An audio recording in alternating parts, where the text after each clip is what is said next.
13வது உபதேச மொழி நாம் பார்க்க போறோம். நம்ம புஷ்பத்தில் தேனும் சுகந்தமும் சேர்ந்து இருக்கின்றன. சுகந்தத்தை பெண்களும் தேனை பண்டுகளும் பெறுகின்றன.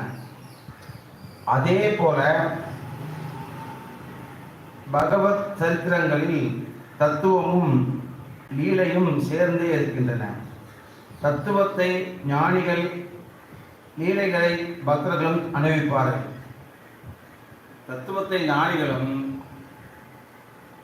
சாதாரணமான ஒரு பக்தியை ஸ்ரீவேங்கட நிவாசாய ஸ்ரீனிவாசாய மங்களம் ஸ்ரீயத்காந்தாய கல்யாண நிதயதேதினம் ஸ்ரீவேங்கட நிவாசாய ஸ்ரீனிவாசாய மங்களம்.